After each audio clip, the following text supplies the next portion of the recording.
They say peace is a fragile thing, but let me tell you, when you own 600 acres of prime Oregon forest and the only sounds are the wind and a woodpecker arguing with his breakfast, you start to think you've found something bulletproof. I mean, that's what drew me out here in the first place. After years of wrangling bureaucrats and patching up scars from wildfires, literal and political, I decided if I ever wanted real quiet, the kind you can feel in your bones, I'd have to buy it myself. So I did. Every last cent. No HOA, no board meetings, no prissy neighbor in a pantsuit tapping a measuring stick on my grass. Just me, the trees, a solar rig, a generator that rattles when you look at it funny, and paperwork stacked so deep you'd think I was hiding Jimmy Hoffa in my woodshed. Security system too, because peace, as I said, is fragile, and the only thing people respect less than private land is a sign telling them to stay off it. You know how you can always sense when trouble's coming? For me, it started with tire tracks, big, fat ATV treads slashed right across my fire breaks. Then crushed saplings. Then, not even 3 days later, I saw them. 3 guys on ATVs, roaring through the pines like they owned the place. I stepped out wearing my private land manager vest, official looking, but mostly for show, and told them, straight up, this is private property. I'm going to have to ask you to turn around. One guy just stared and filmed me on his phone like I was a bear that wandered out of a dumpster. Then he took off, dust in his wake, not even a nod. That was my first taste of the attitude rolling in 0.2 days pass. I hear the crunch of gravel and out walks a small parade. 3, dressed more for a ribbon cutting than a hike. The woman in front, blonde bob and sunglasses worth more than my generator, sticks out her hand, introduces herself as Karen Millard, president of Whispering Pines HOA. She whips out this glossy map, points right through my woods, and says they're planning a nature trail for the community, reconnecting folks with the forest, low impact, so inclusive. She says it like it's a gift. I just say, great, do it on your side of the fence. But she's not backing down. Claims her trail was once federal land, maybe misallocated after a fire, and her board already filed a utility easement with the county. I cut her off. This land's mine. I've got records, markers, and a big sign on my gate. Set foot on it again, we'll have a different kind of engagement, Oregon trespassing statute style. One of her minions suddenly got real interested in his shoes. Karen? She smiled like a shark and just said, see you with the police. Yeah, that happened. Next morning, I'm clearing brush, sipping bad coffee, when I see not one, but 3 vehicles rolling up. A sheriff's unit, a state trooper, and forestry ranger, lights spinning like Vegas. Out steps Deputy Hensley, name badge glinting, gives me the cop look and says, report says there's an armed man illegally occupying forest land, threatening hikers, detaining people in a cabin. Sound familiar? I tell him I don't have split personalities and offer to show every inch of my paperwork. We walk to my cabin, cameras rolling, logs on the table, boundary maps, the works. I even pull up surveillance footage. There's Karen, trespassing with her board, not a lick of confusion on her face. The ranger just shakes his head. Hensley radios dispatch. Who filed the report? Karen Millard, comes the answer.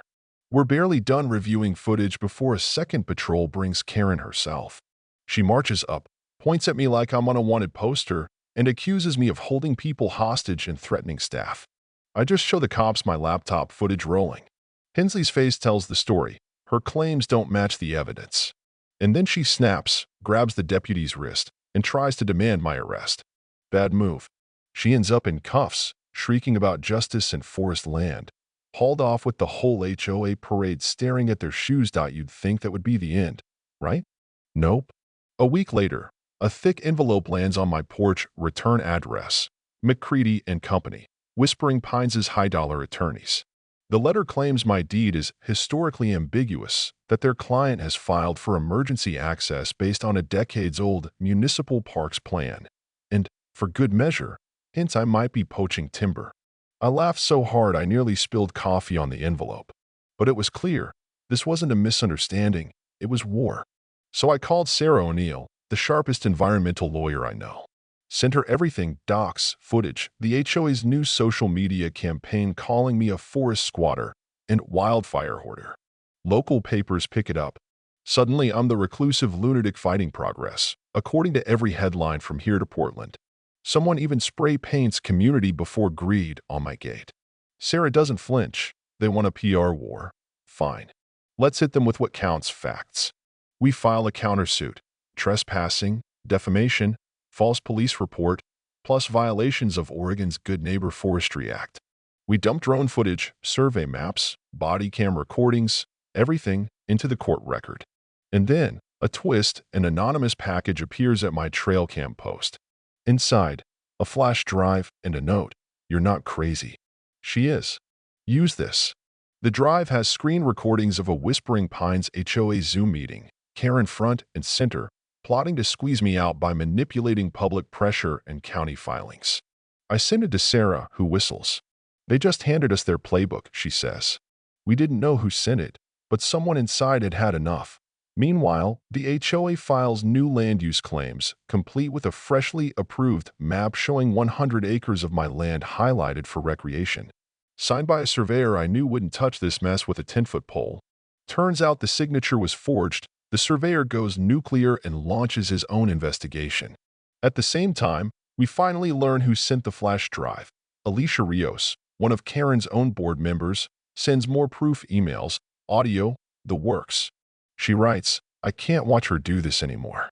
She's not protecting the neighborhood. She's trying to own it. She'd been silent on the property line, but now she's the whistleblower who cracks the whole thing open." With evidence mounting, the DA steps in. Charges start to pile up: trespassing, forgery, obstruction. Sarah and I prep for court, but not before one last show. Karen calls an emergency HOA meeting to rally her side. Word spreads. Flyers, Facebook posts, even the local news. I wasn't going to go, but Alicia texts us the agenda: Ridgeway parcel conflict, bold and underlined. Sarah grins. "You want to let her have the floor?" "Hell no," I say. We show up early, blend in at the back. Karen struts in, works the room, starts her speech, then Sarah plugs in the laptop and the Zoom audio plays for all to hear. Karen's own words about driving me out, about taking what wasn't hers. The room goes dead silent. By the time Alicia stands up and calls out Karen for forging signatures and lying to the whole neighborhood, people are shouting, demanding refunds, walking out.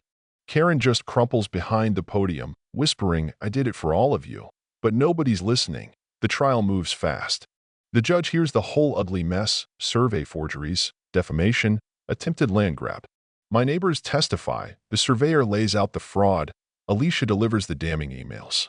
Karen's own words, played back for everyone. When it's over, the verdict is swift: full damages, HOA dissolved, Karen out for criminal sentencing.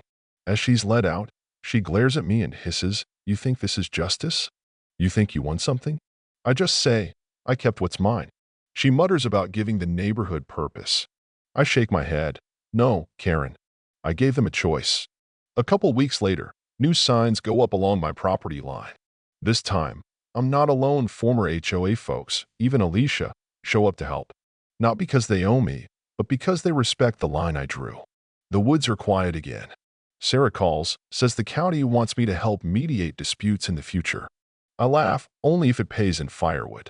Alicia's starting a blog about land rights and HOA abuses. She asks if I'll write for her. I tell her I'll think about it. Funny, in the end, the piece I bought was never about the silence. It was about the right to draw a line, hold it, and remind everyone that sometimes one stubborn voice can make all the difference. You know what I mean? But hey, before you go, tell me, was I right to fight the way I did? Or does community mean letting them take a little more every time they ask? Drop your thoughts below. I'll be reading.